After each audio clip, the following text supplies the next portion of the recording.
Oh, dear friends, it is time for Bungo Stray Dogs. Hey, it's Romania Black, and we are on episode 6 of season 2. I can't believe it that we're already to episode 6, right? Doesn't that feel weird? We're nearly halfway through. I know the season has 13 episodes instead of 12. We're nearly halfway through the season. I'm actually legitimately sad about that because I feel like we just started, which granted we've had 2 arcs. We've had an arc with the flashback, and then we have 2 episodes about Mushitaro. Doesn't feel like enough for Mushitaro. Feels like we should have more. But I actually have a lot of comments before going into the episode, but I poured myself a beverage. It's on theme. It's golden. So, because that's how this season has been so far. It has been a golden season, y'all. Cheers indeed. So we need to talk about this episode coming up and just the comments based on it. So I thought when I was editing the last episode, I put that note in because I thought that Nikolai's voice actor for a second was Miyano Mamoru, and I was like, wait, no, that's Dazai. What am I doing with that? Shows you how long it's been since I've seen Dazai in the show. He needs to come back so I can hear Miyano Mamoru again. Right. But no, it's even better, y'all, because Wushin Suibian was the first of several to inform me that the VA is Kyosu Takahito. That name may not sound familiar, but it should, because he's voiced so many good characters. He has voiced Adam from Skate the Infinity, Dio from JoJo's Bizarre Adventure. The only thing I know about JoJo's Bizarre Adventure is that there's a character named Dio, and he's voiced by the guy that voices Adam from Skate the Infinity. Zeke from Attack on Titan, Alba from Neon Genesis Evangelion, many other characters. He has such a distinct voice. And the moment I heard it, I was like, I know who that is. And then once I knew who it was, I went back and rewatched the episode and was like, oh, of course. Now you can hear it. Once you know, your brain clicks together and it's like, yep, that's exactly who it is. But that's so cool. He plays pretty crazy characters. So I'm like, this seems fitting. But what a veteran voice actor. He's been voice acting for as long as I've been alive. That's insanity. Insanity, y'all. Very crazy. But thank you for everybody that gave me that information. I really appreciate it. Chelsea pointed out that the blue pendant that is in the OP is actually from Dazai's bolo. I was like, oh, yep, okay, so something to do with Dazai in this season. I wonder what. I can't imagine what. Will he get kidnapped again? I feel like Dazai gets thrown out of commission every season because his power is so OP that the mangaka finds a way just to get him out of the way, because otherwise, like Rampo at least doesn't have an ability. So Rampo, like what we saw with Mushitaro, there is a way around Rampo that makes it harder for him to figure things out. And Fyodor has kind of gotten Rampo's goat as well. But with Dazai, you've literally got to take him out of the story. Otherwise, he's a threat. So that won't surprise me if they find yet another way to get Dazai out of the season until it's crucial, right? K.A.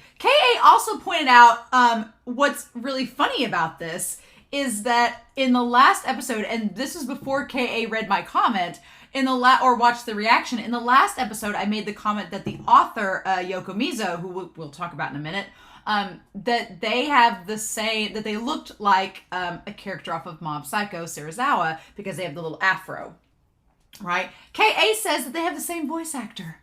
Those characters have the exact same voice actor. I'm like, that is a typecast. I freaking love that. That is so cool. So, yes, thank you. Thank you, K.A., for pointing that out. That's really, really cool. But also, didn't realize this, but apparently the voice actor for Mushitaro also is the voice actor for Trunks from Dragon Ball. What? Insane. Not only that, but Hanamichi for Slam Dunk. Like a seasoned veteran voice actor from the 90s voicing Mushitaro. Freaking cool. Now I want to go back and listen to him all over again, right? Especially if he is in fact dead from Nikolai, which is what it sounds like the cases be. Sad days. Vivian McNabb pointed out that Poe is in fact, we debated when Poe was up on the tower, he was kind of standing near the elevator, and I said in the last reaction that my father kind of does the same thing because he's scared of heights. I was like, I wonder if Poe's scared of heights. Vivian McNabb says that yes, back in season 2, it was by Hawthorne. They were like, oh, where's Poe and what's her face? And he was like, oh, well, they're scared of heights. Or Louisa, they're like, they're scared of heights. They didn't come. Continuity. I love when Bungo Stray Dogs has a great continuity and keeps those little details in mind. Brilliant. Mangaka, you're doing all the great things, right? Velveteer Yuri says that Tachihana or Tachihara is the one that I always forget, that's in the Port Mafia. Tachihara, the Black Lizard, his VA is the one that sings the OP this time around, which is kind of cool. And also that in real life, Mushitaro and Rampo were actually contemporary peers in the literary world. Funny that. Speaking of which, we'll talk about that here in the next comment, because non-binary Jitlung talked about how Mushitaro in real life was actually connected to a mad scientist author as well, known as Yumimo Kiyusaku, or as we know in Bungo Stray Dogs, as Q.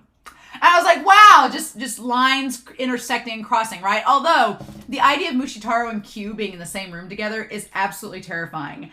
Don't need to see that happen. So, but Q kind of has like a mad scientist vibe as well, only like a little kid version. So, fun times. But non-binary Jitlung, if you get a chance, go back to episode 4 and read their comment about Mushitaro, because it was really, really good.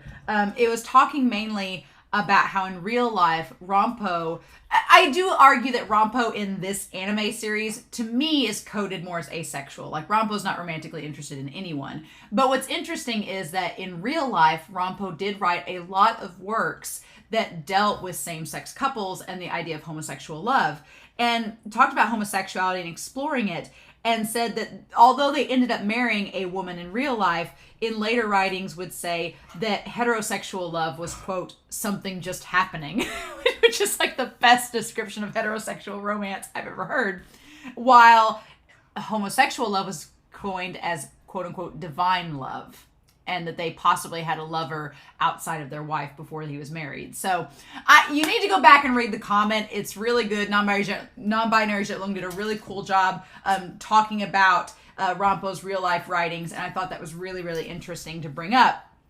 And, you know, we can say what we want about the ship of Rampo and Poe, connecting to that. You all just do what you want. But I really liked that comment. I thought it was really, really good, so thank you for pointing that out.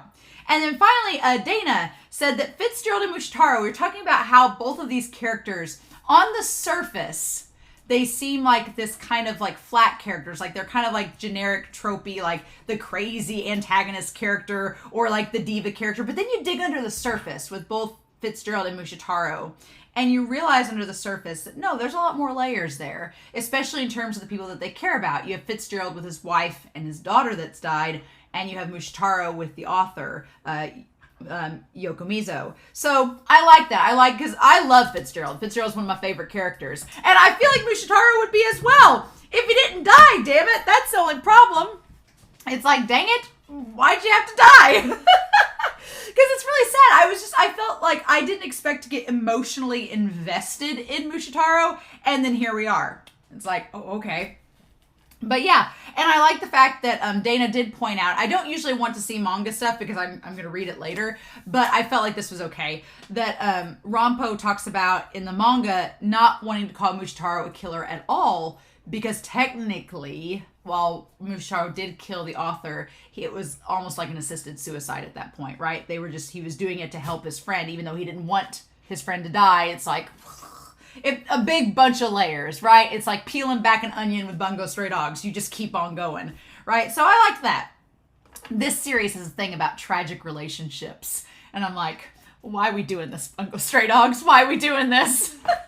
But here we are. So one thing that Dana did want me to do before we started this was talk about Yokomizo. And honestly, I did not look up Yokomizo because I wasn't sure. Sometimes with side characters, I don't know if they are based on real life authors or not. So I feel like since it's a character that's dead now, we can in memoriam talk about them. So I did pull up Seishi Yokomizo's Wikipedia page because I'm an off-duty English teacher right now, so Wikipedia is a fine source if you're not in an English class.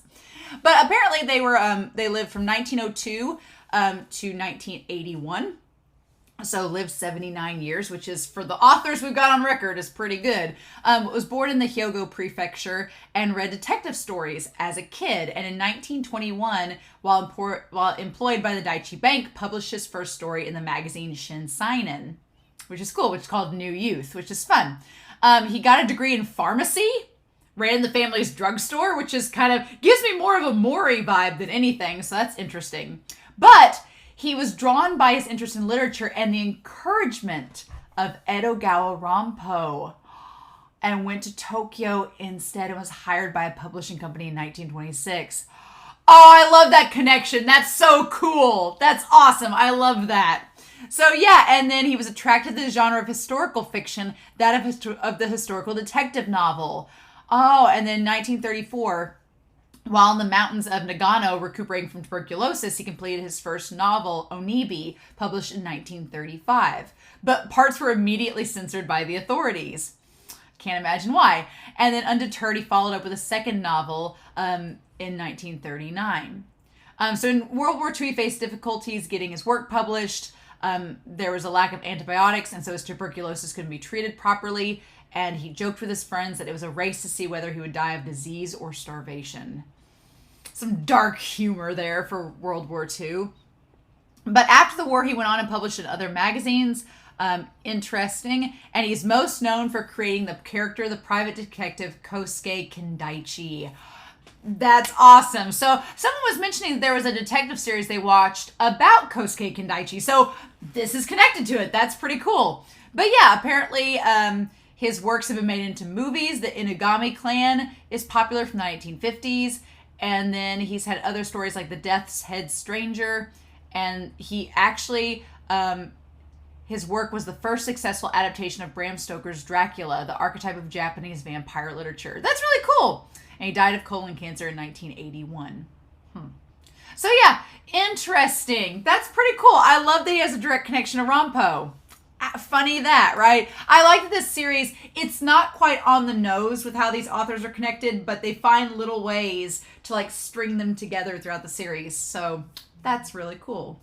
Before we go on to the episode, though, I do want to thank Patreon and our patrons, as always, but also our philanthropy tier, which are people who donate some extra for the month to help me do the things that I do and the things I enjoy doing. So thank you very much to Edgar, to Anime Annie, to Larry Manning, and to Dana. Thank you all so much for your support. I love talking about these series and just having a good time chatting with you all about how wonderful they are and the episodes and just rambling. And you all help me support with the subscriptions and different things that I have so I can keep doing these. So thank you all so much. Y'all have my love. Thank you. So yeah, I've talked for a nice solid 12 minutes. But I'm ready to go, y'all. I'm excited. We've somewhat finished this 2-episode arc, but we're still in the arc of the present. So we've met a member of the Decay of the Angels, Nikolai. Maybe we'll get his power and full name in this. Maybe not.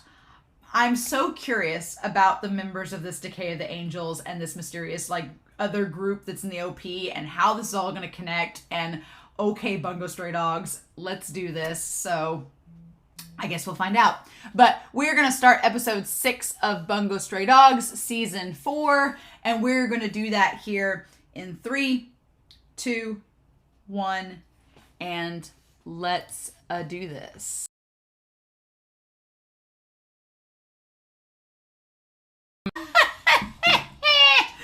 Oh my gosh! What the fudge was this episode?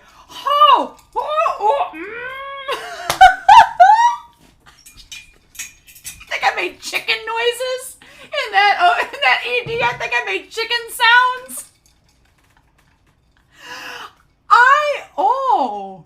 Well, okay. This whole thing with the book just took an amazing turn.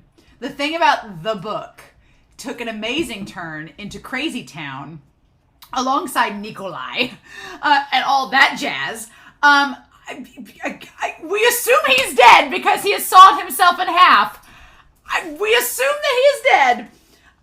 He's the jester, okay, but Mushitaro might not be dead, so, or he is, or what is real life? It's basically the summation of this episode. Bungo Stray Dogs. I don't try to go in hyped for a show that I watch, and I try to steer away from hype, so I try to keep an open mind. So when people are like, oh my God, this season's the best season ever, I try not to pay attention to that because it's all subjective, right? Things that people think are amazing, I may think is overhyped, or people that think, oh, that's fine or whatever, I may think is the greatest thing in the world. So when I go into this season, I'd heard a lot of things where people were like, mainly when they said season 4 Bungo Stray Dogs, the consensus was nervous laughter. And so going into the season, I was like, I'm going to keep an open mind. This episode just jettisoned Bungo Stray Dogs into my exact type of tastes for a show. It is in crazy town mode. I am here for it. If Nikolai's already dead, we only had him for 2 episodes, we have Mushitaro for 2 episodes, what the fudge? But that kind of tracks with the people that Fyodor attracts to him. It kind of makes sense because Fyodor attracts kind of crazy people that are not wanting to belong for this world, and he's right there with them, and he's like, yeah, get on my apathy nihilistic board, let's do this. And God, the whole thing about the bird in the cage and about being free from one's own mortality, it's like and the book, we finally get to know how dangerous the book is. That there's a catch to it. It makes perfect sense with Bungo Stray Dogs and its themes and the whole things with authors and everything. It's absolutely perfection. I freaking love it.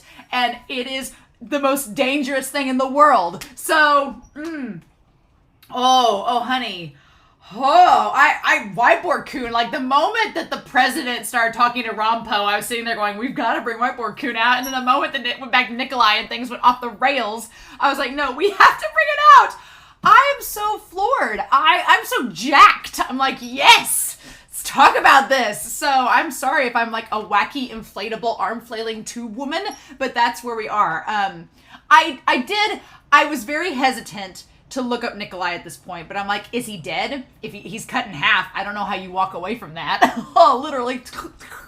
I don't know how you do that. So I was like, do I look up Nikolai? I was very hesitant. Usually when I go to look up characters for Bungo Stray Dogs and their authors, I will look up the character, put BSD by it, and it will give you the Bungo Stray Dogs Wikipedia page, but I like quickly navigate. I don't even look at the plot, nothing like that. I don't want to be spoiled. So I immediately go to the ability, and usually on the ability page, if you immediately scroll down, there's a thing called reference, and it will refer you to the author themselves, and it will refer you to what their ability means. And obviously, we've not had the name of the ability, but it's been explained, so I was like, I feel like that's good enough. So if Nikolai is somehow, against all odds, if he's wrote it in the book that he's not dead, and he ends up becoming alive again, I mean, Fitzgerald wanted the book to bring his daughter back, so is it possible it can resurrect the dead? Maybe, but so, oh my God, I have so many theories about what we could do with this book and what it's going to entail. But yeah, so okay, so yeah, and my dog, of course, is like, I've been patient this whole episode. You've been screaming, so now you'll play with me. But okay, so I did look up Nikolai. His name Gogol. Nikolai Gogol is his name. We've not got the full name in the series, but I feel like it's okay to mention it because I'm assuming we'll get it later. But Nikolai Gogol is his name, of course. He's Russian. His ability is called the Overcoat. The Overcoat, which connects to his coat, him putting his arm in the coat and then teleporting around, right? That was really cool. So the ability is a reference to The Overcoat, a short story by Nikolai Gogol in 1842. It has been adapted into a variety of interpretations and is considered an influence of Ryunosuke Akutagawa's short story, Yam Gruel. So we're connecting to Akutagawa? What? It would have made sense if it connected to Atsushi, but to Akutagawa, which Atsushi and Akutagawa, again, connected. We talked about that interconnectivity of this world.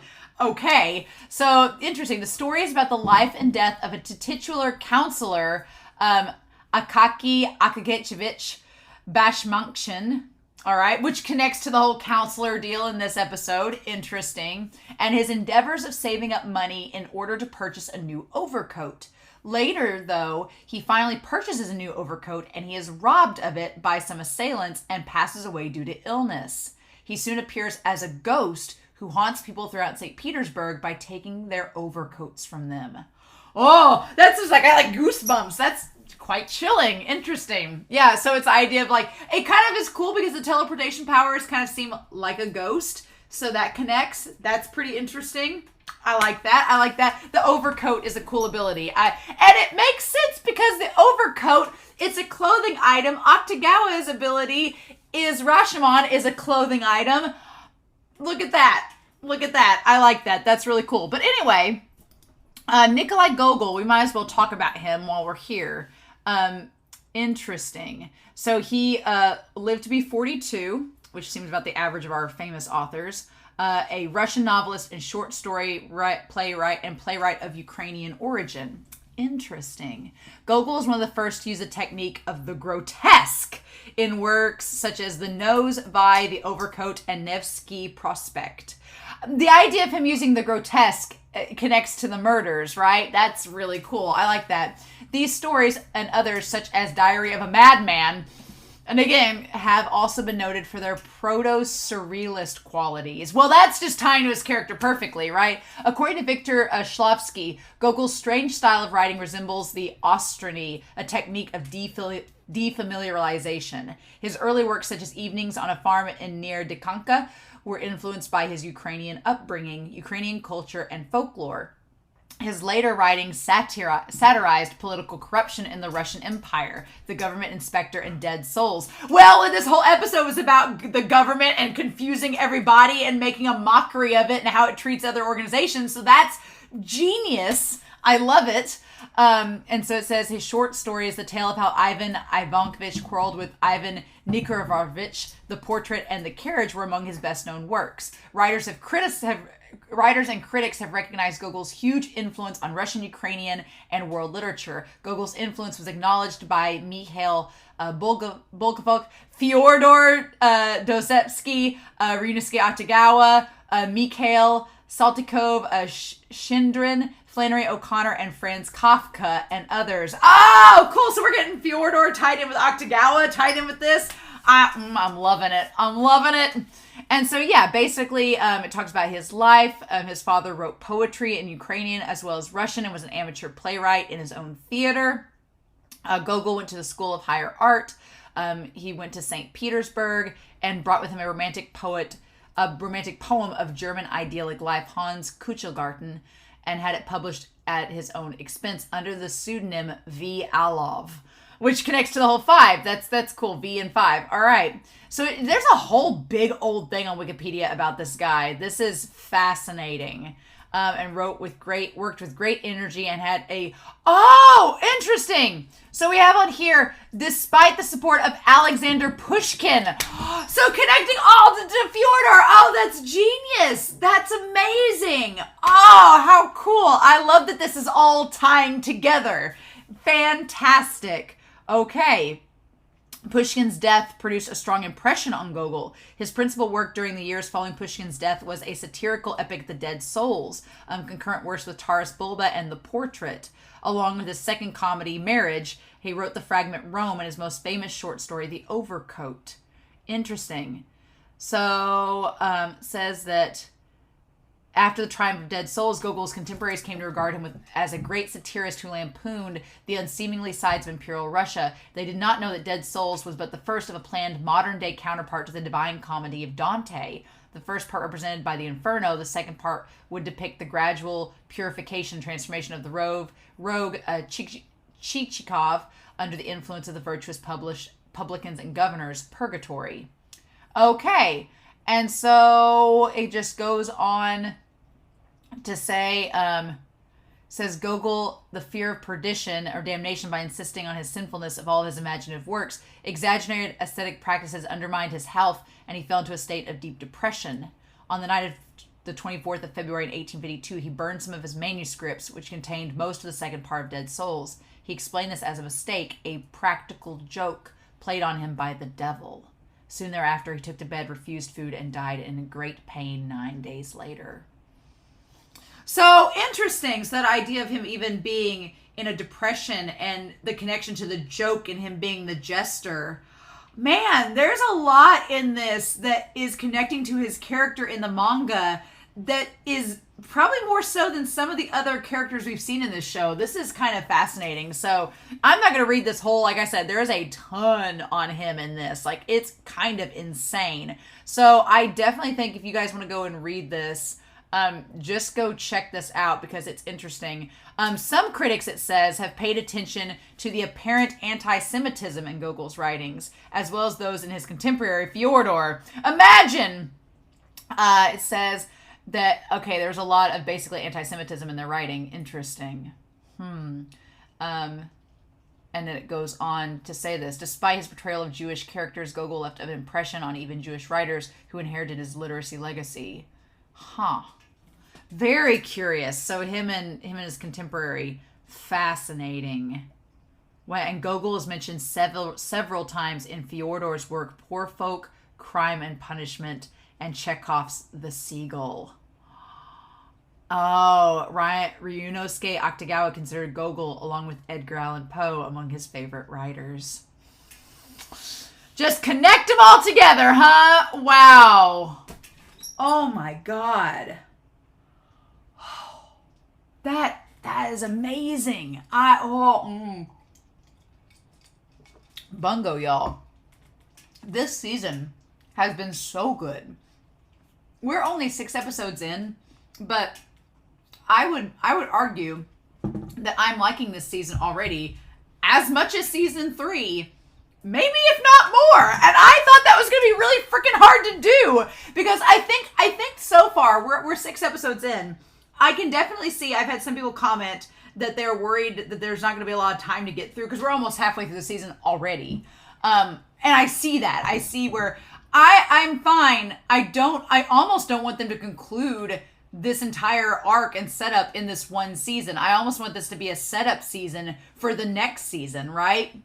And obviously I don't want any manga spoilers. I don't want any clues of how it's going to go down or what people think. When we get to episode 13, I don't want manga spoilers, but we can talk then if there's been stuff left out or something like that. I don't know. My plan is that after I finish this season, I want to read the manga and just read it and post it on Patreon, on Twitter, or whatever, my thoughts about the manga as we go and see if stuff's left out. That's what I've been doing on Twitter, is been posting stuff about the manga leading up to this. So that's kind of fascinating. Or what I could also do in a video is read the manga up through season 4 when I eventually want to do like Beast and cover Beast or cover like another one of the light novels or something like that. I might do that as well. That would be kind of cool. It would maybe be cool to do like a light novel review of The Untold Origins with Fukuzawa and Rampo and seeing what was left out of the anime and maybe then talking about what I've seen in the manga through season 4. That would be kind of cool. I would like, that would probably make the most sense, so I'll probably do a video on that. But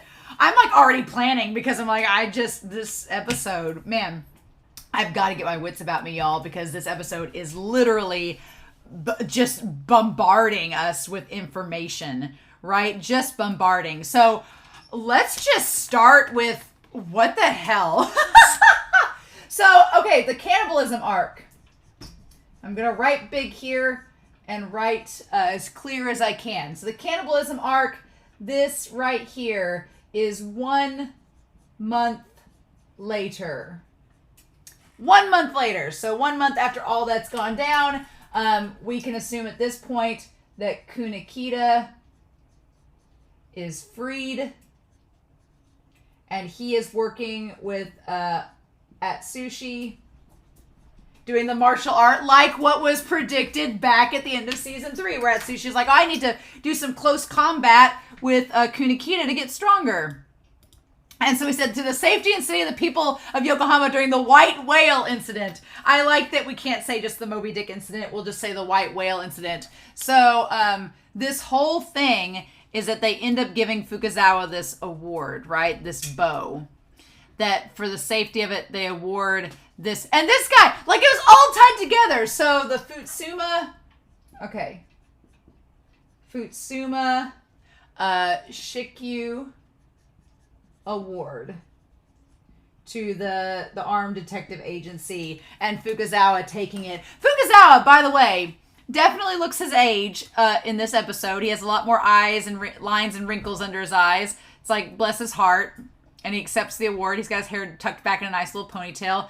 and saying the idea that the agency is the pride of the nation. Well, if we're going to destroy something, it's like the Harvey Dent White Knight, like Fyodor sitting there with his cellos, being like, let's take them down, right? Somebody in the comments for that episode recently, back in season 3, they wrote, those cello strings deserve better. It's like they really did.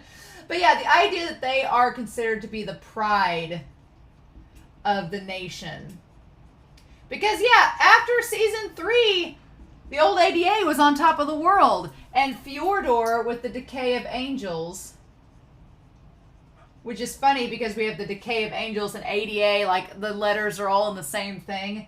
The idea that they are going to make them go from pride of the nation to enemy of the state is the idea behind this, that we're just going to completely shatter their reputation, right? Shatter any possible image that they have and just make them be the target, right, of the government.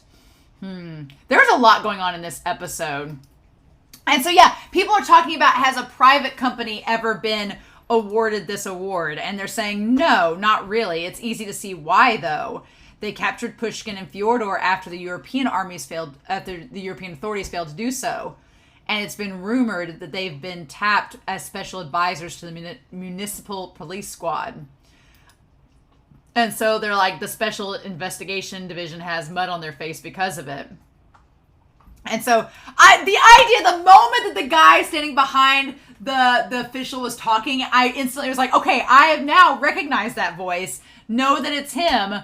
He's been following him this whole time. The senior attorney. Okay. So the senior attorney, as it turns out, I thought he was one of the angels too, just in disguise. But no, it was literally just a sleight of hand from our mysterious jester from Nikolai. So we have, let me see here, the senior attorney. We're going to put him on here. The senior attorney for the government.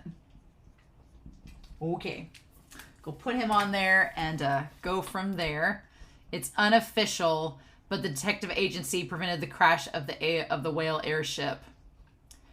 And he's like, yeah, I believe soon enough that the ADA will be carrying the weight of this nation's center of power. Yeah, funny that.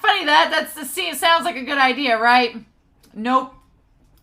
So I like that we get the idea that Atsushi and Kunikita have been practicing like in the mornings before they go to work. It's really cute. And Kunikita basically expressing to Atsushi that he's like, you're drowning in the tiger's power and you always lose. And so Kunikita brings up a pretty good point about our boy Atsushi. Something that is going to obviously be coming into factors as we go on with this season. And the idea is that the tiger is strong, but Atsushi is weak. And the idea is that you have a strong power and it's really good, but you're relying on it a lot and you're kind of weak in the state. Like your Whiteboard-kun's tilting back. It's like you're not as strong as your power, and that is going to be something that could lead you to getting into trouble, right? So I honestly, the moment that we go to the agency though, and there's a murder society, an urgent request from the government, and the first victim, these murders, like, I got Seven vibes. I got vibes from Seven, right? Have you ever seen that movie? It came out in the 90s. It's about people dying from like the 7 deadly sins. It's a very freaky movie and it's very grotesque and graphic. That's what this reminded me of. And I was like, whoa, Bungo Stray Dogs. We've been kind of creepy up until this point. We've been creepy. We've been weird, but we've not been grotesque and horror-esque like this. Like, it's been kind of like macabre and kind of on the borderline, but there's always been like a little cutesy charm to it that you're like, it's kind of creepy and gross, but it's still Bungo Stray Dogs. No, we went Texas Chainsaw Massacre on this episode and went into some dark territory, and I was like, whoa, was not ready for us to go there yet. We just had Poe and Rompo hugging and having a good time last episode. And just, yeah, and I like Atsushi's like, well, that's terrible. Saying a young diet member, ugh. And saying the victim had the skin of his upper body torn off. and was forced to wear it inside out. I like that Yosano's like, he's got some interesting taste, huh? Her animation looks a little bit different. Did anybody else think that? I feel like Yosano's animation looked a little bit different this episode. It was interesting. So we're going to put this over here, right? I'm actually going to put Yosano over here because we're going to talk about her in a second. All right? But yeah, so we have the one member. We have the skin tore and inside out. And we're going to connect that at some point. So we have that. And then the next thing is there have been 4 incidents in the past week perpetrated by the same one. And then we have the vice commander of the Coast Guard that had acid poured on his head. So we have acid. We have acid on his head. We're going to connect that. Right? And then that one's gross. And then the Ministry of External Defense, the chief secretary, like injected with a high density air using an air compressor. They used an air compressor to blow him up from the inside. Like, that is freaking graphic. That is absolutely terrifying. Yeah, the air compressor. Air compressor explosion. That one got me. That one I was like seeing him blown up from the head out and like his stomach distended. I didn't know I was signing up for this when I sat down tonight. Did not know. The expulsion of blood from his pores and his subsequent death. And then the military envoy. An intensely pain-inducing plant known as the suicide weed from South America was implanted in his armpit. So, yeah, so he had this suicide weed in his armpit. And he basically, like, hit his head against the wall until he killed himself. Oh, my God. Yeah, no, he slammed his head against the wall, causing the contusion and his own death. And then that's when Rompo says the decay of angels, it's a message from the murderer. Yeah, and so the decay of angels refers to the 5 signs of the angels at the pinnacle of the 6th path of existence. So we get a lot of exposition in this one thing. So the decay of angels, we get that there are 5 signs that lead, that they're the pinnacle of the 6th path of existence. It's a lot to uncover, but okay. And Fukuzawa was like, just so y'all know. I like that he instantly looks younger the moment he puts his hair down. They exhibit before their death. So the robe becomes stained with grime and oils, like the skin. So the robe is stained. Okay, so we got that. We get that one. And then we cut to the skull saying the crown wilts and rots. Okay. Wilts and rots. Okay. And then we have from there the concept of the body becomes dirty and odorous. So body is dirty and odorous. All right. Oh, God, this is so disturbing. And then the final one says sweat pours from the armpits. Okay. Okay. So they all tie to the sign there. Oh my God. So then this is a serial murder making a deliberate display of brutality. And I like that Atsushi's like, wait a minute, I can do math. It's like, you can, Atsushi, good for you. He's like, there's only been 4 murders. We're missing one. Of the 5 omens, dissatisfaction and apathy remain. So, which at first I thought they were 2 different things. I was like, but you said there was only 5 murders. But dissatisfaction and apathy, which ties to the chainsaw. Oh my God, the chainsaw. I was like, I'm getting creative over here, aren't we? So of the 5 omens, that one remains. And I like that. So she's like, so there's going to be one more murder. I was like, bless him. He's the sweetest. I'm like, Atsushi never changed. You sweet, sweet boy. I just see like Akutagawa from a mile away, his eyes rolling back in his head, being like, oh my God, Tiger boy. Where, Tiger? And then Fukuzawa's like, we're going to stop it before it happens. We're going to put an end to the villain's schemes. And Rampo says no. He's like, I disagree. He's like, I'm not going to be involved in this. And he says, what's your reason? He says, my friend gave me a warning. And they go back to Mushitaro saying, don't do it or it'll be the end of the agency. He's like, I'm turning down this job. And he's like, have you seen the award in my... And we said, have you seen the award in my office? It's the honor of the century for those of us who protect people. So Fukuzawa, I get that Fukuzawa's like, it's not the award that matters, but it's the idea that they've been sworn to protect the people. That's their job. And I love Rampo just firing back, being like, oh, you're telling me to take this job because we got a bow as a gift? Like, I love that after this flashback we've had with the two of them, their relationship makes much more sense now. And seeing the two of them and how they interact with one another, it all kind of makes a lot more sense as well. It's like, yeah, they can afford to do this back and forth because they've been working together so long and they know each other. And in Rampo's own way, he's like, no, I'm not doing this. And he says, no, that's just a piece of wood. He's like, awards and accolades are no more than set dressing. Like, even if we were honorless thieves in a basement, we would risk our lives to stop this murder. I feel like that is very much a foreshadowing. The idea that Fukuzawa, he talks about how that even if they were honorless, which after this whole ordeal, yes, they would still work to protect the people. What's curious about the book is that when Nikolai writes in it, Rampo doesn't end up in the room with them. So a part of me wonders if it's like his ability to overcoat where they had to be within 30 meters. So the idea of Rampo not being there is only because he wasn't in close proximity to Nikolai using the power, and that's why it worked, if that were the case. Or is it the fact that Rampo's not gifted, so he wrote the gifted members of the detective agency, and Rampo's not included in that because he's not gifted. But then Dazai wasn't there either, so I wonder if it's just the close proximity and that affects what it can be used against. There's a lot with that book I want to get to.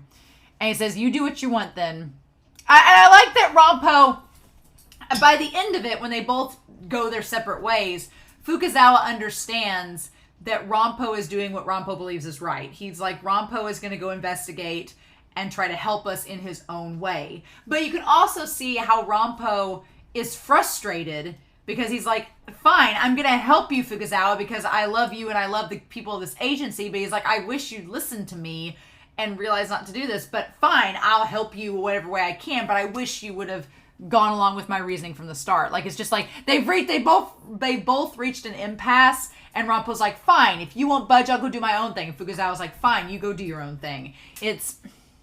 I love their dynamic, but I'm like, I wish you would have listened to Rampo. Rampo's going to pursue the facts behind the agency's coming demise. So yeah, so Fukuzawa's like, if Rampo is right, and we are going to be faced with this horrible situation, which they are, then he's like, fine, then we will just do what we can do and what we know is right, and he's going to do what he can to help us. And it's like, oh, I want Rampo-kun to do this dual investigation with Poe, but we'll see how it goes. He knows this is the most optimal solution. Tragic Sunday. God, I feel like it's a U2 song, like Sunday, Bloody Sunday. I feel like that's exactly what this was. Oh my God. So at Sushi, I'm glad that our boy, our sweet, sweet cinnamon bun bean, uses his ability to the best that it can be. He also uses his own resources and senses to not fall into the trap immediately set in front of him. So when they said Sagachi, I forget that's Rampo's name. I forget that's Ongo's name. Not Rampo. I forget that it's Ongo. So I'm going to put Ongo up here. Ongo is doing research, as he should. And he asks, he's like, I've been unable to contact Dazai. The thing about Dazai, though, even if Ongo were to get a hold of them, part of me thinks Dazai wouldn't answer out of spite because he's still, is a little bit miffed about Ongo and Otosaku, or seems to be. So a part of me wonders if he would even answer Ongo, even if he could. I feel for Ongo. And Atsushi says no. He's like, convey the message to the agency staff regarding the serial murder victims. He says there's evidence the victims' bodyguards' rosters were tampered with and modified by government officials. So he's saying basically that the victims were targeted by resources within the government. So he's basically saying there's a rat amongst the government, and they're the ones that were responsible for the death. So somebody from the inside is doing it all. So just keep your guard up, right? And Atsushi's like, oh, really? He's like, it may be the Decay of the Angels as an alternate identity of a government body. Well, yes, unfortunately it turns out to be true because it's that way with the agency. It's like, God bless.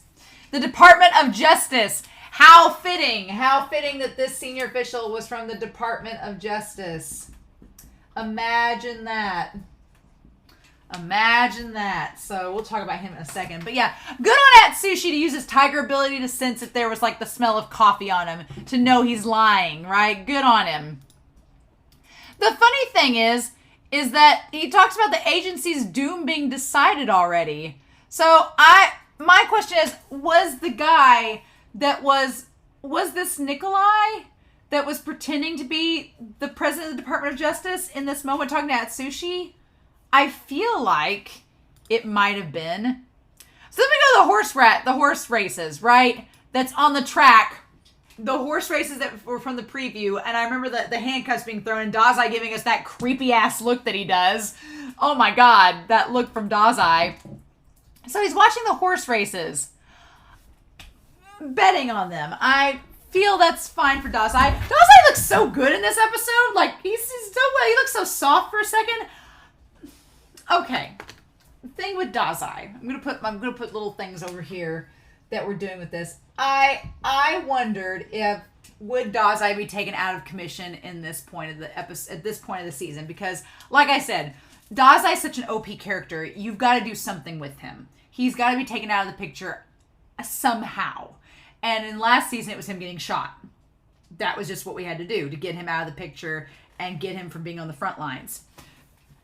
Because he's quite powerful on his own. In here, this guy with the white hair that has the red tips, I wonder if he's one of the ones in the OP. I'm assuming that those guys in the OP now they talked about the hunting dogs and saying the hunting dogs got one of the members of the agency, which is Dazai. So I'm thinking, are those guys in red the hunting dogs? Which is actually hilarious because the one guy with the scratches on his face, if he's part of that group of the hunting dogs, dogs are in opposition of cats. Fukuzawa is a cat man, so they're in opposition of Fukuzawa and in opposition of Atsushi, who's a tiger. So all makes sense. And Octagawa might as well be a cat man. Octagawa would most likely have a cat over a dog. He has one with Atsushi, but yeah. So my theory is though, Dazai is always one step ahead of the game. He's like on Fyodor's level of chess, right? He's always one step ahead of the game. He's kind of like Rampo. Like he's thinking, Dazai and Rampo are always thinking a step ahead. Same as Fyodor. So my question is, did he know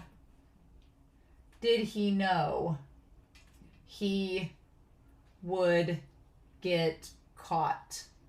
Did he know that and was assuming that and was like, fine, I'll let you all play your games, let you catch me, and then I'll figure out as I go what's going on. My theory is that that's what's happened. That's how he's been figuring things out. Because then we have this one guy with he looks like a Todoroki. he looks like he's from My Hero Academia. That he's one of the Todoroki family, but he's supposedly blind.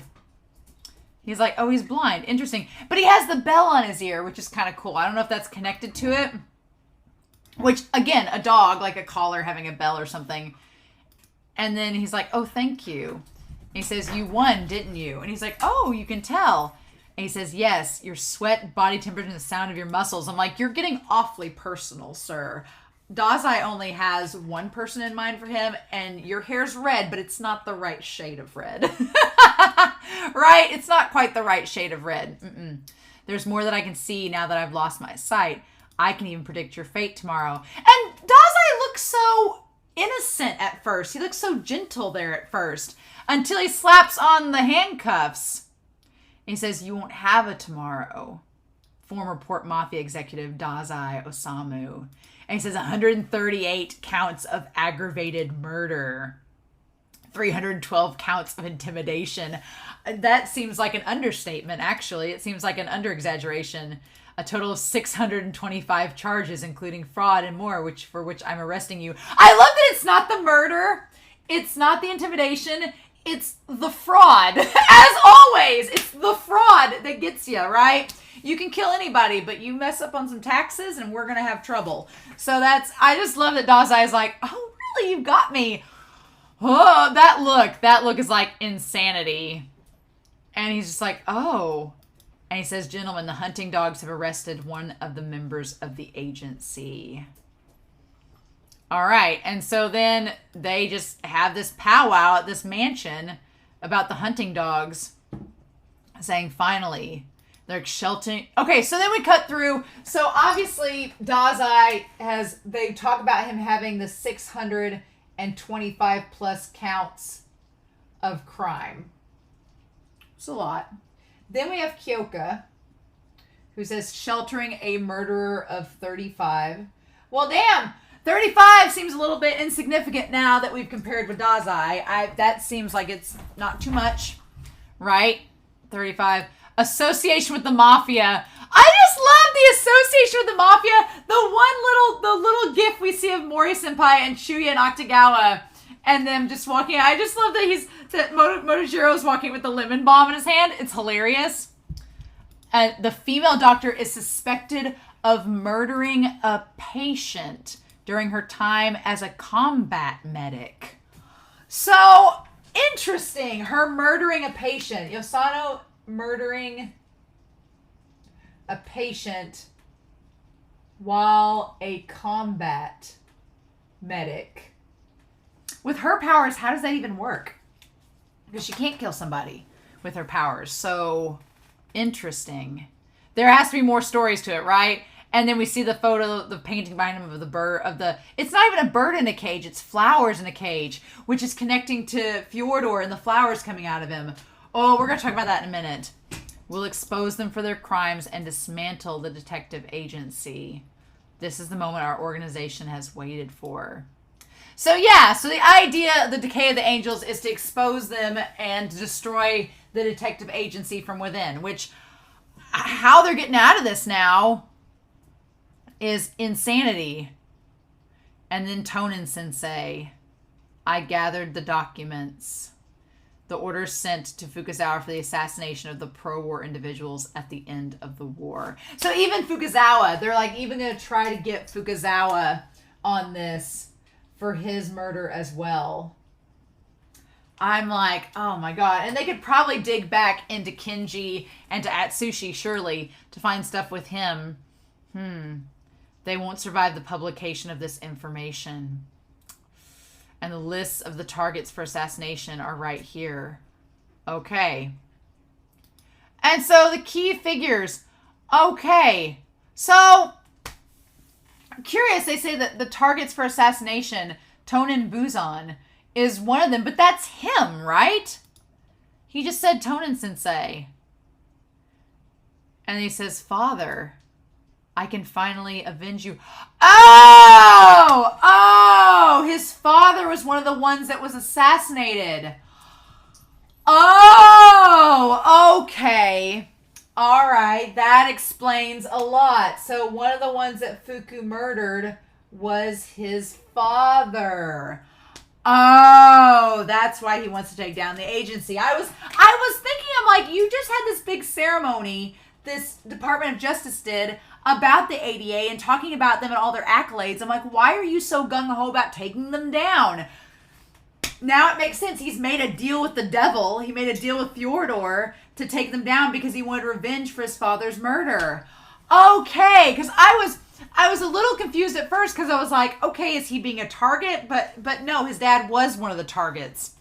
That makes sense. That all makes sense now. Got it. He's like, I must thank the providers of this information. It's still unclear how they managed to get it. Well, I mean, he's like, I ought to meet with them in person. And he's like, oh, well, sure. He's like, we can do an interview right now. I got the information. It's like, yeah. Oh my God. Can we just talk about can we talk about Nikolai and his voice actor? Because I didn't realize that Takahito had the range. I didn't realize he had the range. Because I'm used to him being, he usually plays characters that are a little kind of not off their rocker, but kind of questionable in their sanity, that you're kind of like, oh, like, with the exception of like Alba in Neon Genesis, which was one of his first roles that he ever played, that character is very vanilla compared to all of his other roles. But the other roles I think of him in, I'm like, oh no, that character's kind of crazy. But his voice always has that like deeper cadence that you can tell it's him. Here, it's really high pitched, and it's like, oh, what the fudge? But okay, so someone in the Decay of Angels. So we have the overcoat. I'm going to go ahead and put... So, Fjordor has crime and punishment. And Fjordor, his power just kills people. As far as we know, it just kills people. That's all we know about it. Then we have Nikolai. And his power is teleportation. Which fits the whole Jester thing. Pretty scary, pretty sketch. Now, there's the other figure, which I think is the one that's in the OP, has the power to extract... information. The power to extract information from a memory. That is terrifying. The idea to extract information from memory, that is actually really scary, right? To tamper with someone's thoughts and what's in their mind. It's almost as scary as bending reality. Like, it's because that stuff's kind of like sacred. You don't mess with what's in your brain. But yeah, oh god, that teleportation power. And then he shoots, like, him in the leg. But, oh my god, he's like, thank you for what you've done these past 6 months. And he's like, because you're going to hate going back to your own station before you die. Like, he's just so crazy and just out of there. And he says, I knew I was being tracked, but I guess hiding in a crowd was no use against the hunting dogs. So Dazai knew he was getting tracked and knew he was going to get taken by him. It's like, you're going to take me out along with the whole crowd. And he's like, I can hear your rage. Soon it'll turn into fear of your punishment. I was like, I don't really think you know Dazai that well. Dazai is not really Dazai's not afraid of anything that happens to him. Dazai is very self-sacrificing and doesn't care if you hurt him. Now, if you try to hurt the people he cares about, that may be a different story. So maybe that's what he's referring to. Because I was like, I don't think anything you can do to Dazai is going to make him be afraid. Because Dazai's like, he's suicidal. He doesn't care about that sort of thing, right? And Dazai's like, oh, really? Sure. He's like, I can't wait for that moment.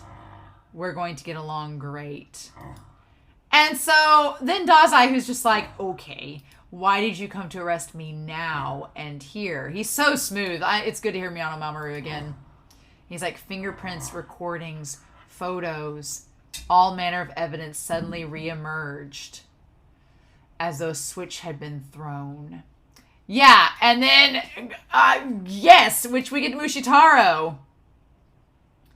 It was about my special ability from the beginning.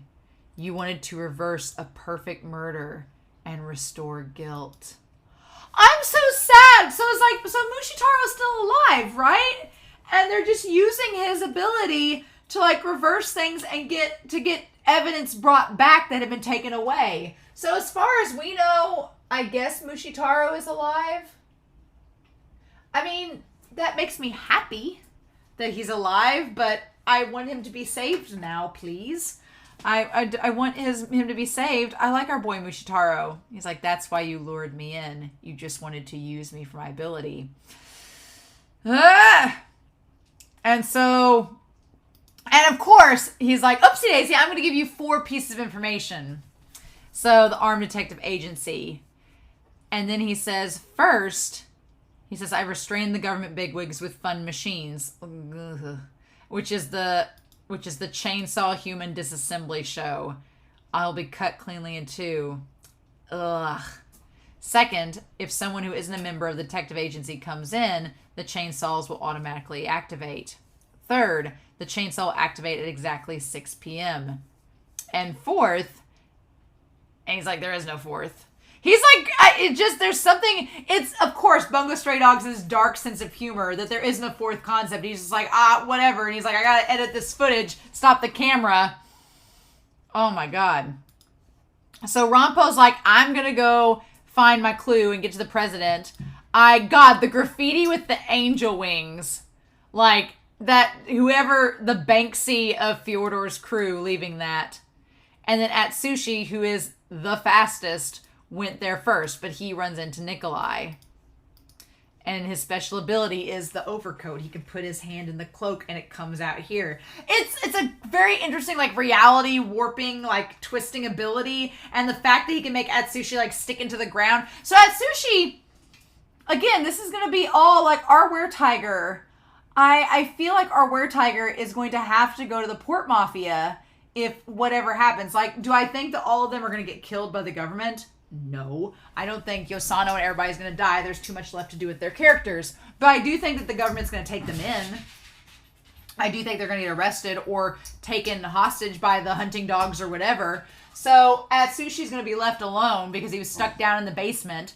I feel like Atsushi's character is going to have another angsty moment where he's like, I could have saved my friends, but I didn't do anything, so now what do I do? My question is, Atsushi has not been afraid to go to the Port Mafia for help before. Right? He's not been afraid to go to the Port Mafia before. Back when, during season 3, he was like, Dazai, we got no choice. We got to ask the Port Mafia for help. I feel like he's going to go to the Port Mafia and be like, look, the agency's been kidnapped. Mori, your BF Fukazawa needs some help. Can you help me? Or him saying that the agency has saved the city before. This association is obviously a threat to the city. So by the agency being taken, you guys might be next. So maybe you should help me stop them. And I could see Octakawa being like, well, we're a tiger. I need to kill you. And he's like, okay, I'll fight you. You can kill me after we do this mission. Right? So I don't know if that's going to be the case. And if, Chuya finds out Dazai's been taken into custody, he might be like, oh, whatever. I guess I'll, I don't really want to help him, but I guess I'll help him. Like one of those situations. So I don't know. I could see Atsushi not being, it would not be beneath him to go and ask the Port Mafia for help. I mean, he's talked with Mori-sensei before, even before he knew who Mori-sensei was. So maybe that'll be the case. I just feel like Atsushi's going to go through a rut where he gets, like, down on himself for not being there. And Kunakita's going to be like, get stronger, do something, save us. And maybe him and Rompo team up. I don't know. But, God, he says, I have a range of roughly 30 meters, Nikolai does. Interesting. I love that his eyes are like the two different colors. He's like, the Decay of Angels is a criminal organization comprised of 5 people. And then the president, I like that there's that. Of course, Rompo has the bloody cross sticking out with the angel wings and the eyes coming out. Of course, it looks like Rompo's the angel, right? Which maybe he will be in this case because he's not gifted. I don't know, but you see the 5 like graffitied on the wall. Curious. Jester, Nikolai, Demon, Fyodor, and 3 special ranked dangerous gifted. So we don't know 3 of the members. One of them's in the OP for sure, but the others we don't know about. And then Rompo remembers when the one guy back, the police officer, the cab driver back then, tried to have the gun in his face. You're the gifted that were organized to drive out the gifted. And so he's like, and that's when Rompo was like, oh damn it, V as in 5. The 5 death omens of an angel, tying it all back together. And one of them has the ability to exchange information that the others want. Okay, it's meaning that he was able to extract it from there. On the other hand, I learned what their goal is. And I was like, I'm glad he tells Rompo. And Rompo's like, I'm going to contact the special divisions that you need, doctor. And he's like, no. He's like, they use my memories to steal a page from a book. Okay. So he says a blank novel that makes anything written in it become reality. So they only stole a page, right? Now the question, of course, is the page that they stole. I'm going to put up here. The page, was it the only one that the division had? They make it sound, because my theory is if the division had the entire book, why would you just steal one page? Why not steal the whole book? Then you have an endless supply of pages. But that makes it sound like the special ops just had the one page. I think Natsumi has the rest of the book. I think it's tied to Otosaku. I'm wondering if it would be so... Part of me is like, if we're going to tie everything to Otosaku, and I'm thinking like way down the line. I'm thinking like way down in game with Fyodor in this book and everything that's going on, because that seems like it's going to be all tied to Fyodor and what he wants. Because it would make sense Fyodor would want the book to write the destruction of the gifted through his literary prowess, right? I'm wondering if way down the line, the way that it would be very ironic if the way that Fyodor is stopped is that Natsumi gave part of the book to Otosaku, and Otosaku wrote how the ending would go, and then it all acts out in the end, and that's what stops Fyodor. That would connect Otosaku to Fyodor, because so far, I talked about in the previous episodes, Otosaku's timeline has connected to everybody except Fyodor. He's connected himself to Mori through the Port Mafia. He's connected himself to Fukuzawa through the flashback. He's connected himself to Rampo through both the flashback and the Dark Era, through Dazai, through Natsumi. The only major player of the group we have that he's not connected himself to is Fyodor, and this would be a connection to it. So I don't know if that'll be the case or if anything will happen like that, but oh my god, this book.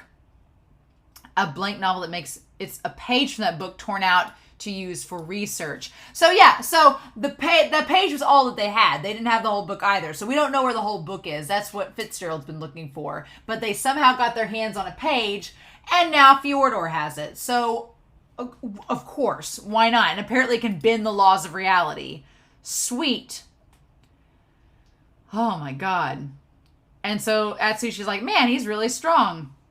And so that's when, he plays the game with him about the leg. And Nikolai's stroking the leg and then just sitting there stabbing it. I was like, oh my god. And Atsushi stays strong. Atsushi's been raised and been tortured by his headmaster before. So the stabbing, but it's just it's so disturbing to see just the deep, and he's just sitting there like just trying not to have a reaction to it, right? And then he's like, why? Why do you kill people? What's the point? And so horribly. And Nikolai, he says, the four I killed asked the same question. Which he's like, but did they? Because he said, at one point, was I lying? Maybe they did, maybe they didn't. And he says, I have two answers. And he says, the first one is because it's fun. Oh, because it's so damn fun, it gets me excited. Oh, that hurts. He's like, that sounds like a plausible answer, doesn't it? You're killed by a monster without a speck of humanity. It's an injustice. You can die with a sense of closure. Yeah, so he's like, that's the answer you want to hear, right? Because then when you kill me, you'll feel good about yourself, right? So Nikolai says this thing where he's saying that one reason is because it's fun. That's the answer that you want the villain to say, right? You want the villain to say it's because it's fun, because that will give you a sense of closure. When you kill me, you'll feel like you've done this sense of justice, right? But you aren't a monster's victim when I murder you. So I'll tell you the second real reason. And then he takes off. He's like, I'm perfectly sane. He's like, I understand how evil killing is, and I feel as much guilt as anyone. And that eye that's green. And then he asks if you like birds. And so she's like, why? He's like, I love them. They fly unbound by gravity, and they have total freedom.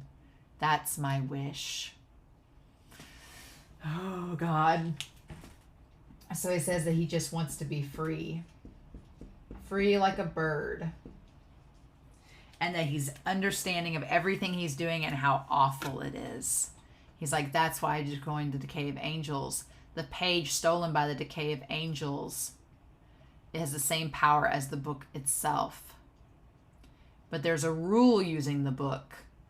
And so what's written must have the causal consistency of a novel. So you have to write it like a novel, which is like the best thing. It's so cool because it's like, you can't just, it's not like the Death Note. You can't just write a name and people die. You have to literally write a short story, and it has to work itself out, and it has to make sense. Ah! Of course it does. He's like, for some reason, a narrative-like logical consistency is required to be able to overwrite reality. So it has to be a narrative, and it has to make sense. It has to be a story, a narrative that makes sense. There can't be any loopholes or plot holes, so that's going to be interesting to see how this all plays out. There can't be any plot holes in the writing. Oh my God. That must have been how it was created by whoever it was that had such an ability. So the idea is the book was created by a gifted. That's interesting. I'm curious about this MacGuffin that seems like a crux in all of this. But I suppose since you can't just write one day humanity was doomed to expect it to come true, it's a good rule. Yeah, good thing you have to write a novel and it has to all make sense because and explain everything, because otherwise, yeah, that would be very, very dangerous. It requires a very steadfast and tedious mind. And then, yeah, Tanada collapses. He says, abandon the mission and run. They want to use the agency as a catalyst of doom. I love that Rompo in that moment. I'm going to get a picture of that, of him with the cross and the eyes and the blood behind him. How creepy indeed. The freedom of a bird. He's like, that's what you kill for? He's like, I don't get that. He's like, oh, I'm sure you don't. Fyodor was the only one that did. Yeah, Fyodor gets he's basically like, I'm nihilistic. And he's like, I don't want to live in this world anymore. I want to be free from my gift. I want to be free from this cage that is mortality. And Fyodor's like, I'll grant you that if you help me. And it's like, oh my God. I was like, ah! He's like, next question. He's like, when did I start lying in what I just said? And Atsushi's like, what the hell? I love poor Atsushi. She's like, did I fool you? You shouldn't lend your ear to a jester. Oh my God. I love that poor Atsushi is like, I don't understand. And then he's stuck there. He's stuck there. And that's when the agency goes. Okay. So he's like, in recognition of your strong sense of justice, I'll let you free. So he does. He lets him free. And he asks him to call for help, right? And at this point, he's like, the justice system will destroy you all. He's like, so it's funny that the attorney, the senior attorney, he wants to destroy the ADA, but not through the use of the Decay of Angels, which is kind of interesting that he doesn't want it done this certain way. And so what's interesting is he seems like he can't control it. He's like, birds born in a cage don't realize that they're prisoners. The prison is in here, in your skull. We can't escape. Oh my God, not from this warm, moist hell. So he basically just writes out everything that's going to happen. The idea of the body described as a warm and moist hell is, So basically, Nikolai, he just wants to find a way to essentially commit suicide, but he can't do it himself. He doesn't have the Constitution and isn't able to do it for whatever reason. So he wants a way for it to work out the way that it does, and this is the only way that Fyodor has convinced him. Fyodor has a big hand on all these members, and God. So then Kenji, like it all just adds up. So was Kenji one of the ones at the end? We've got to see. He goes to stop the agency from getting there early. And they're like, tell Intel to pull up the gifted immediately. And then he's like, Lieutenant, your thoughts. And he says the hostages are general manager level dignitaries. So it might be true that the Decay of Angels are government agents. It's like, well, yes. And now everybody's going to think that it's the ADA. Okay. Which arm are the Decay of Angels from? And they're going to think it's the ADA now. Why? So they had this plan. It was all Kunikita's like, okay, we're going to bust in. I'm going to throw this smoke grenade. And then Kyoka, you're going to kill the people holding them hostage. Which Kyoka gets kind of upset at that. She kind of has this look like, I don't want to do that. Because we've established Kyoka's like, I don't want to kill anybody anymore. I want to use Demon Snow. I want to use Demon Snow to apprehend people but not kill them. And Kunikita's like, we don't have a choice. We're up against Fyodor. If we don't do this quickly and decisively, it's going to be against us. And God, it was a great plan, but oh my God. And then that's when Nikolai's like, nope, now it's time to put our other plan in action. And he's like, that's it. We're going to start. It's time. We're doing this early. We're right on time. And he asked the people, he said, also, everyone take off your hoods, said the young man. Oh my God. This part is so freaky because it makes it a reality. It warps it. And then that's when the chainsaws start going off. And they say to dive. Under the white hoods were their faces. And then that's when he sees who it is. And it's them. Okay, but Kenji's not there. So Kenji's not one of them. So it was the ones that were in the room. So it must be because they were within distance of Nikolai's powers, maybe.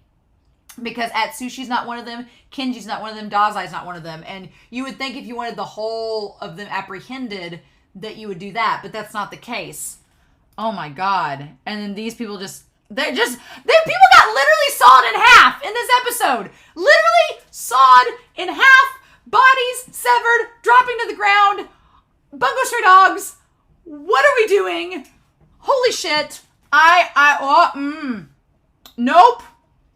And they're like, what the hell is this? It's the hostage room. And they're like, how? We haven't opened the door. Is this the start button? And why am I pressing it? And Nikolai's like, hello. And he's like, you're the murderer. And he straps himself into the chair. And he's like, why are you tied up? And he said, this is my escape from the biological brainwashing we call morality. The biological brainwashing of morality. What the fudge? So, yeah, no, he's like, morality. The idea of what's right and wrong binding us. And this sense of justice that is decided by another party. It's like Fyodor isn't bound by that, and neither am I. Fyodor gathers some real cultish-like people into his group.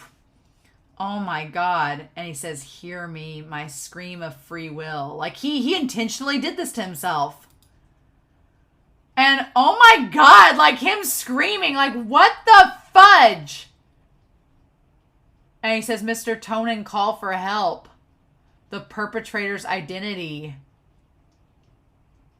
And he's like, I know who the perpetrator is. But it's like, but he has to know it's a trick. But then that's the thing. He doesn't know about the book. Tonin doesn't know about the book. So all he knows is that they've been trying to stop the ADA. Nikolai has not explained, he's explained that he works for the Decay of Angels, hasn't explained what the Decay of Angels is, and then says, tell them who the perpetrators are. Tonin doesn't know about the book. Tanada did, but Tanada hasn't relayed that information back to the other faction of the government because there hasn't been time. And now they all think that the perpetrators are the hostages being cut in half are the ADA. The subject of the meeting was the publication of the agency's criminal acts. So this all looks terrible. It looks like the ADA was being targeted, and so they went in to stop all the stuff about them from being exposed. So it looks like the worst thing. It's, as Mushitaro would say, it's the perfect crime. Because we're using these reality-altering things. And then Nikolai just cut himself in half. What the fudge? And they're like, well, and then Rampo's like, get out of there. Apathy and dissatisfaction with one's own station. It's about the detective agency. The Decay of Angels is the armed detective agency. Oh my God. I'm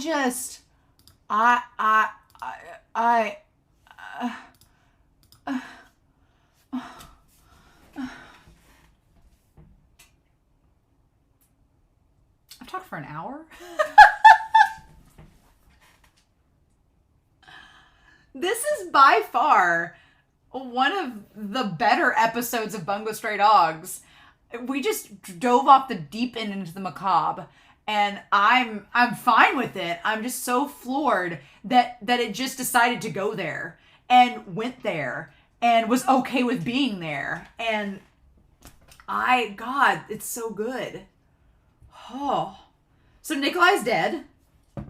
That was a short-lived role. Unless this is all an illusion again. Who knows? I thought Mushitaro was dead, but he might still be alive. Maybe, unless that was a flashback. Maybe he's dead as well. Fyodor does not care if his men drop like flies. No, they serve a purpose and then they are done. It's the perfect way of him to clean up his trail, right? He uses people and then he gets rid of them and discards them so that there's no evidence left. Like, it's cleaning up. Because now that Nikolai's dead, he can't tell them about the book. Only Rompo knows.